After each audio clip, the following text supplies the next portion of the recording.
സർവത്ര ഗോവിന്ദനാമസങ്കീർത്തനം ഗോവിന്ദ ഗോവിന്ദ.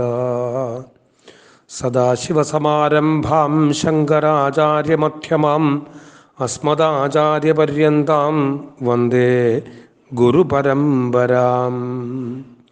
ഗുരുർബ്രഹ്മാ ഗുരുർവിഷ്ണു ഗുരുർദേവോ മഹേശ്വര ഗുരു സാക്ഷാൽ പരം ബ്രഹ്മ തസ്മൈ ശ്രീ ഗുരവേ നമഃ. എല്ലാവർക്കും നമസ്കാരം. ശ്രീമദ് ഭാഗവതം തൃതീയ സ്കന്ധം 23-ാമത് അധ്യായം വരെയാണ് നമ്മൾ കേട്ടത്. 24-ാമത് അധ്യായം ആണിനി പറയാൻ പോകുന്നത്. നിർവേദവാദിനീവേവം മനോർദുഹിതരം മുനി ദയാലുശാലിനീവാഹ ശുക്ലാഭിവ്യാഹൃതം സ്മരൻ. ദയാലുവായ മുനി പുത്രഭാവത്തിൽ അവതരിച്ചുകൊള്ളാമെന്നുള്ള ഭഗവാന്റെ വാക്ക് സ്മരിച്ചുകൊണ്ട് അങ്ങനെ വൈരാഗ്യപൂർവം സംസാരിക്കുന്നവളും ശ്ലാഘ്യയുമായ മനുപുത്രിയോട് പറഞ്ഞു: മാഖിദോ രാജപുത്രീത്ഥമാത്മാനം പ്രത്യനിന്ദിതേ ഭഗവാംസ്തേക്ഷരോ ഗർഭമദൂരാൽ സംപ്രപൽസ്യത്തെ. ഹേ രാജപുത്രി, നീ തന്നെപ്പറ്റി ഇങ്ങനെ ദുഃഖിക്കേണ്ടതില്ല. നാശരഹിതനായ ഭഗവാൻ ഏറെ താമസിയാതെ നിന്റെ ഗർഭത്തെ പ്രാപിക്കും. അതായത് കരുണാനിധിയായ ഭഗവാൻ തന്നെ നിന്നിൽ പുത്രഭാവത്തിൽ അവതരിക്കും. അവിടുന്ന് ഈ അവതാരത്തിൽ കോടാനുകോടി ജീവരാശികളെ ഉദ്ധരിക്കുവാൻ വേണ്ടി അതിനിഗൂഢമായ ആത്മതത്വം ലോകത്തിൽ പ്രകാശിപ്പിക്കും. ആ കാരുണ്യസാഗരനെ തന്നെ സർവാത്മനാ ശരണം പ്രാപിക്കൂ. ദേവഹൂതി ദേവി ഏറ്റവും സന്തുഷ്ടയായി ആ ഭക്തവത്സലനെ തന്നെ സർവാത്മനാ ശരണം പ്രാപിച്ചു.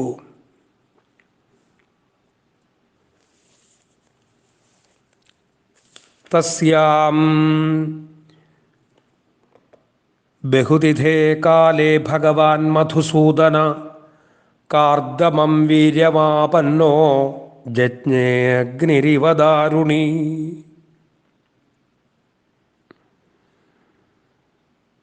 ഭഗവാൻ തൻ്റെ യോഗമായി സ്വീകരിച്ച് ശ്രീ കപിലസ്വരൂപനായിട്ട് ആവിർഭവിച്ചു.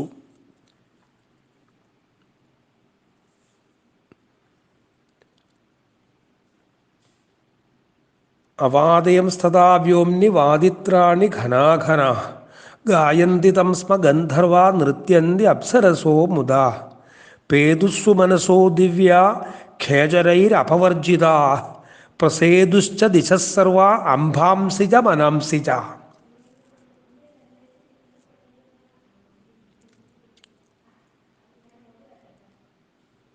സർവശക്തനായ ഭഗവാൻ കർദമ പ്രജാപതിയുടെ വീര്യം വഹിച്ച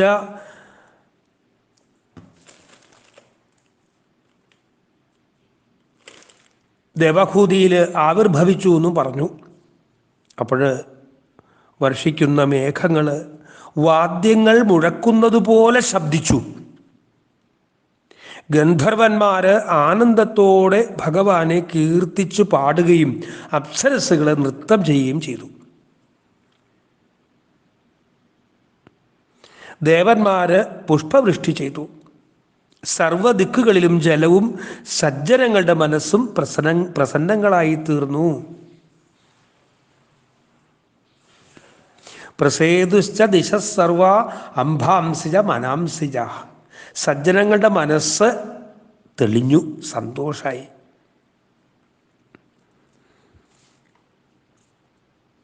ബ്രഹ്മാദിദേവന്മാർ പലതരത്തിലുള്ള സ്തോത്രങ്ങൾ കൊണ്ട് ഭഗവാനെ സ്തുതിച്ചു. ആനകം, ദുന്ദുഭി മുതലായ പല പല വാദ്യങ്ങൾ കൊണ്ട് ആകാശം മുഖരിതമായി.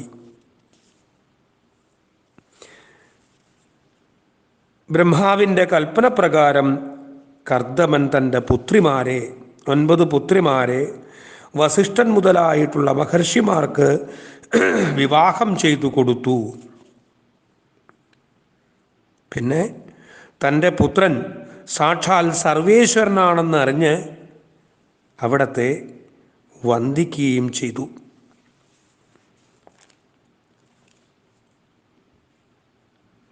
അഹോ പാപച്യമാനാനാം നിരയേ സ്വൈരമംഗളൈഃ കാലേന ഭൂയസാ നൂനം പ്രസീദന്തീഹ ദേവതാ. പാപഭാരം കൊണ്ട് നരകത്തിൽ ഏറെ ദഹിച്ചുകൊണ്ടിരിക്കുന്ന ജനങ്ങളുടെ നേർക്കും ഇവിടെ ദേവന്മാരാൽ അല്ലെങ്കിൽ ദേവന്മാർ പ്രസാദിക്കുമെന്നതിൽ യാതൊരു സംശയവുമില്ല. അപ്പോൾ പാപികളുടെ നേർക്കുപോലും കരുണ കാണിക്കുന്നവരാണ് അവിടുന്ന്. അത്ഭുതം തന്നെ.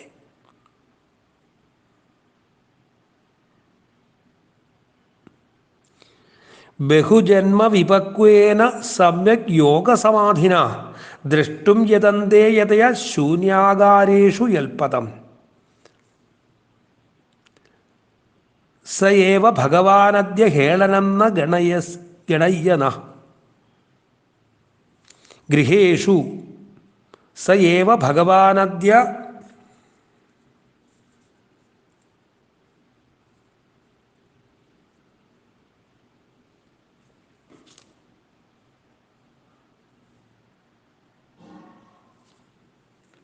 ഹേളനം ന ഗണയ്യന ഗൃഹേഷു ജാതു ഗ്രാമ്യാണം യസ്വാനം പക്ഷപോഷണ.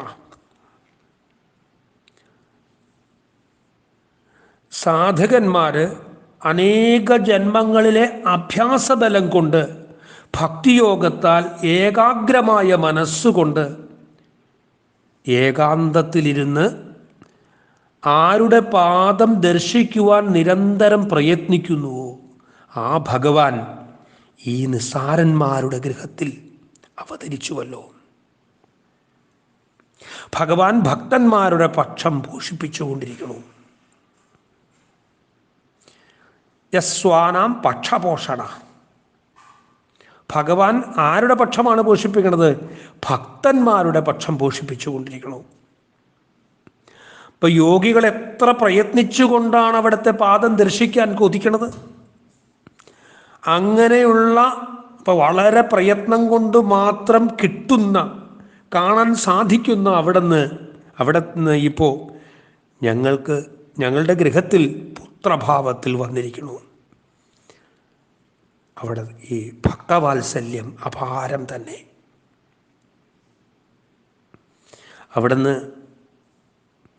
അവിടുത്തെ ഞാൻ ശരണം പ്രാപിക്കുകയാണ്. പരം പ്രധാനം പുരുഷം മഹാന്തം കാലം കവിം ത്രിവൃതം ലോകപാലം ആത്മാനുഭൂത്യാനുഗത പ്രപഞ്ചം സ്വച്ഛന്ദശക്തിം കപിലം പ്രപദ്യേ.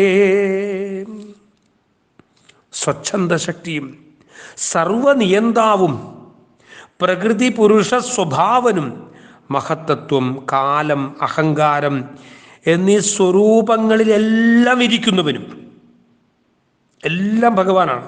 കാലമായിട്ടിരിക്കുന്നതും മഹത്വത്വമായിട്ടിരിക്കുന്നതും അഹങ്കാരമായിട്ടിരിക്കുന്നതും എല്ലാം അവിടുന്ന് തന്നെയാണ്. അങ്ങനെ സർവസ്വരൂപനായിട്ടിരിക്കുന്നവനും സർവജ്ഞനും സർവലോകസ്വരൂപനും ലോകപാലന്മാരുടെ രൂപത്തിലിരിക്കുന്നവനും പ്രപഞ്ചത്തെ തന്നിൽ ലയിപ്പിച്ചവനും യോഗമായ സ്വാധീനമാക്കിയവനും കപിലമൂർത്തിയുമായ അങ്ങയെ ഞാൻ ശരണം പ്രാപിക്കുന്നു.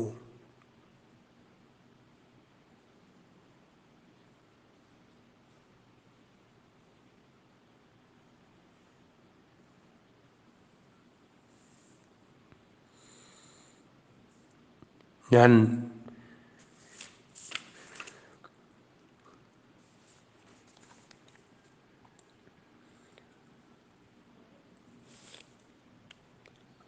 ആസ്മാഭിവൃച്ഛേദ്യ പതിം പ്രജാനാം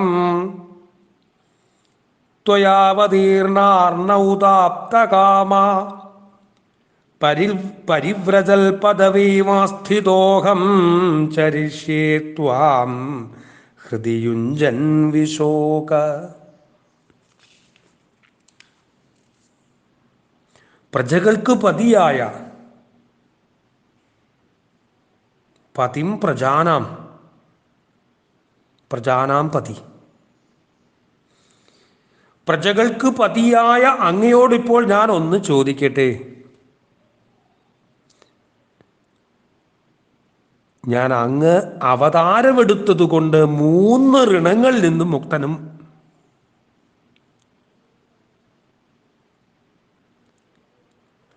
ആപ്തകാമനും സർവസംഗ പരിത്യാഗിയുമായി തീർന്ന് അങ്ങയെ തന്നെ നിരന്തരം ഹൃദയത്തിൽ ചിന്തിച്ച് പരമാനന്ദത്തോടെ ഈ ലോകത്തിൽ സഞ്ചരിക്കാം. പരിവ്രജൽ പദവീമാസ്ഥിതോഹം ചരിഷ്യേ ത്വാം ഹൃദിയുഞ്ജൻ വിശോക. അത്യാനന്ദത്തോടുകൂടി, പരമാനന്ദത്തോടുകൂടി ഈ ലോകത്ത് ഞാൻ സഞ്ചരിച്ചുകൊള്ളാം ഋണത്രയ വിമുക്തനായിക്കൊണ്ട്. അവിടത്തെ ദർശിച്ചാൽ പിന്നെ കടം വല്ലതും പിന്നെ ബാക്കിയുണ്ടോ? എല്ലാത്തിൽ നിന്നും മുക്തനായി എന്നാണ്. അങ്ങനെ സഞ്ചരിച്ചു കൊള്ളാം എന്നൊക്കെ പറഞ്ഞ് അവിടത്തെ സ്തുതിച്ചു. എന്നിട്ട് ഭഗവാന്റെ അനുജ്ഞ വാങ്ങി ആത്മധ്യാനപരനായി വനത്തെ പ്രാപിക്കുകയും ചെയ്തു.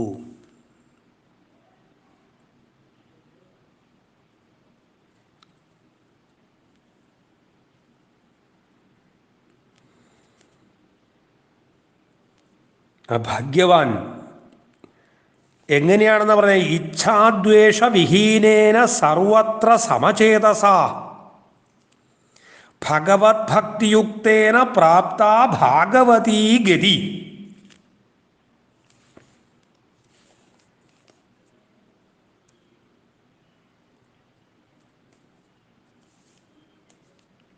ഭാഗ്യവാൻ, പുണ്യവാൻ നിരന്തരമായ ഭഗവത് ധ്യാനത്താൽ അഹങ്കാരഗ്രന്ഥിയെ ഭേദിച്ച്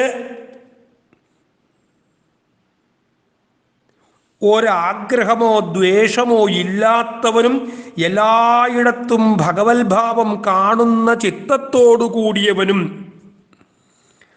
പരമഭാഗവതനുമായ കർദമ പ്രജാപതിയാൽ ഭഗവത് സ്വരൂപാത്മകമായ പരമഗതി പ്രാപിച്ചു. അതായത് നിത്യാനന്ദമൂർത്തിയിൽ വിലയം പ്രാപിച്ചു എന്നർത്ഥം. പ്രാപ്ത ഭാഗവതീ ഗതി, ഭഗവത് സ്വരൂപാത്മകമായ പരമഗതി പ്രാപിക്കപ്പെട്ടു. ഒന്നിലും ഒരു മോഹമില്ലാത്തവനായിട്ട്, ഒന്നിനോടും ഒരു വിരോധമില്ലാത്തവനുമായിട്ട്, എല്ലാറ്റിലും ഈശ്വരനെ കണ്ടുകൊണ്ട് കണ്ടതിൽ കൊണ്ട നേർവർണ്ണനെ കണ്ട്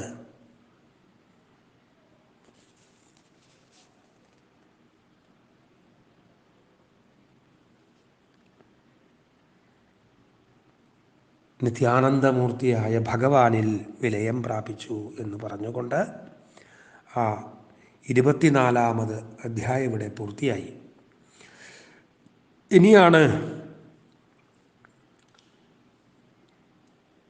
അമ്മയായ ദേവഹൂതി ദേവി തൻ്റെ പുത്രനെ സമീപിക്കണതും തൻ്റെ സംശയങ്ങളെ തീർത്തു തരണമെന്ന് ആവശ്യപ്പെടുന്നതുമൊക്കെ. ഒരേപോലെയാണ് താനും തൻ്റെ ഭർത്താവായ കർദമനും സകല സുഖങ്ങളും അനുഭവിച്ചത്. ഒരാൾ പൂർണ്ണ വിരക്തനായി, തൻ്റെ ഭർത്താവ് പൂർണ്ണ വിരക്തനായി ഭഗവത് ചിന്തയിൽ മുഴുകി ഭഗവാങ്കൽ തന്നെ എത്തിച്ചേർന്നു. എന്നാൽ താനിപ്പോഴും ഈ ലൗകിക സുഖങ്ങളൊക്കെ അനുഭവിക്കണം എന്നുള്ള വിചാരത്തിൽ കഴിഞ്ഞുകൂടുന്നു. എങ്ങനെ സാധിച്ചു ഈ സുഖാവസ്ഥയിൽ ഈ ഗൃഹസ്ഥയെ ഉപേക്ഷിക്കാൻ?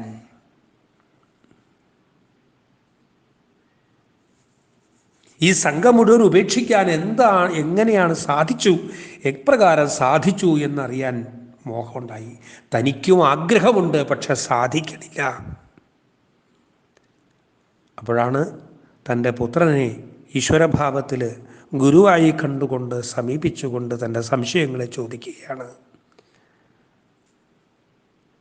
ആ സംശയങ്ങൾക്കുള്ള മറുപടിയൊക്കെ ഇനിയുള്ള അധ്യായങ്ങളിൽ വർണ്ണിക്കും. നാരായണ.